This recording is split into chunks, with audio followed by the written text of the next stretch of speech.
સુરતમાં રખડતા શ્વાનનો આતંક વધ્યો છે। ડિસેમ્બર મહિનામાં ડોગ બાઇટના 3 મોટા કિસ્સાઓ સામે આવ્યા છે। સિવિલ અને સિમર હોસ્પિટલમાં ડોગ બાઇટના અધધ કેસ નોંધાયા। ડોગ બાઇટના વધતા કિસ્સાને ધ્યાનમાં રાખી લોકોને વધારી છે ચિંતા। બાળકો પર ડોગ બાઇટનું સૌથી વધારે જોખમ। એક વર્ષમાં સિવિલ હોસ્પિટલમાં ડોગ બાઇટના કેટલા કેસ નોંધાયા છે તેની પણ એકવાર વાત કરી લઈએ। જાન્યુઆરી મહિનામાં 1205, ફેબ્રુઆરી મહિનામાં 990 કેસ નોંધાયા છે।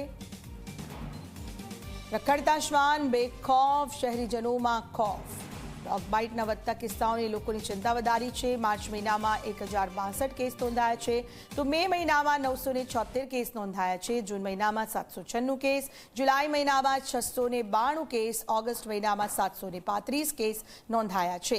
સપ્ટેમ્બર મહિનામાં 761 કેસ નોંધાયા છે તો ઓક્ટોબર મહિનામાં 875 કેસ, નવેમ્બર મહિનામાં 1010 કેસ અને ડિસેમ્બર મહિનામાં 938 કેસ નોંધાયા છે। હવે સિમર હોસ્પિટલમાં ડોગ બાઇટના કેટલા કેસ નોંધાયા તે પણ જોઈ લઈએ। તો આ તો વાત સિવિલ હોસ્પિટલની થઈ। સિવિલમાં ડોગ બાઇટના જે કેસ નોંધાયા છે તેને લઈને વાત કરવામાં આવી। ચેતન પાસે જઈશું, વધુ વિગત જાણીશું। ચેતન, ડોગ બાઇટને લઈને જો વાત કરવામાં આવે તો અધધ કેસ સુરતની અંદર નોંધાયા છે। શું છે હાલની પરિસ્થિતિ સુરતમાં આ સંદર્ભે?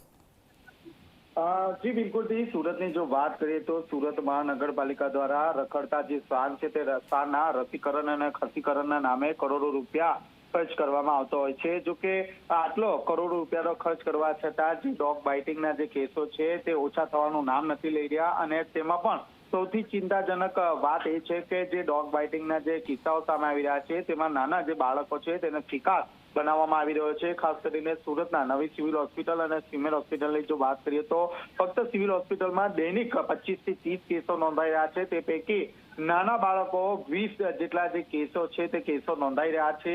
આ ખૂબ જ ચિંતાજનક વાત કહી શકાય। હાલ તો જે રીતે કિસ્સાઓ સામે આવી રહ્યા છે જે સ્થાનિક લોકો છે તે સ્થાનિક લોકોમાં પણ ડરનો માહોલ જોવા મળી રહ્યો છે। બીજી તરફ આ જે ડોગ બાઇટિંગના કેસો કઈ રીતે ઘટાડવા તે એક માથાના દુખાવા સમા બની ગયો છે। જી આભાર આપની માહિતી બદલ।